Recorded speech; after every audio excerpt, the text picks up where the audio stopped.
శ్రీమద్ భగవద్గీత 2వ అధ్యాయము 25, 26, 27 శ్లోకములు. అవ్యక్తోయమచింత్యోయం అవికార్యోయముచ్యతే తస్మాదేవం విదిత్వైనం నానుశోచితుమర్హసి. ఈ ఆత్మ ఇంద్రియములకు అగుపడదు, మనస్సుకు అందదు, వికారములకు లోనుగాదని శాస్త్రములు చెప్పుచున్నవి. ఇంతయు నెరిగిన నీవు దుఃఖించుట మంచిది కాదు.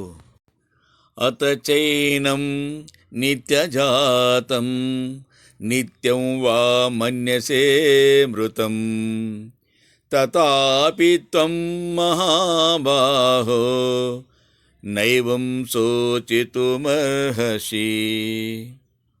అర్జున, ఈ ఆత్మ మాటి మాటికి పుట్టుచున్నది, చచ్చుచున్నది అని ఒకవేళ మాట వరసకు నీవు తలంచినను ఈ దుఃఖముతో పని లేదు.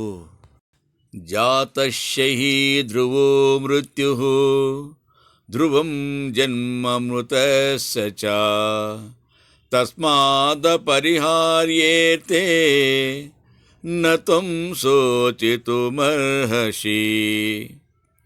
పుట్టినవాడు చచ్చుట నిజము, చచ్చినవానికి జన్మము సిద్ధము.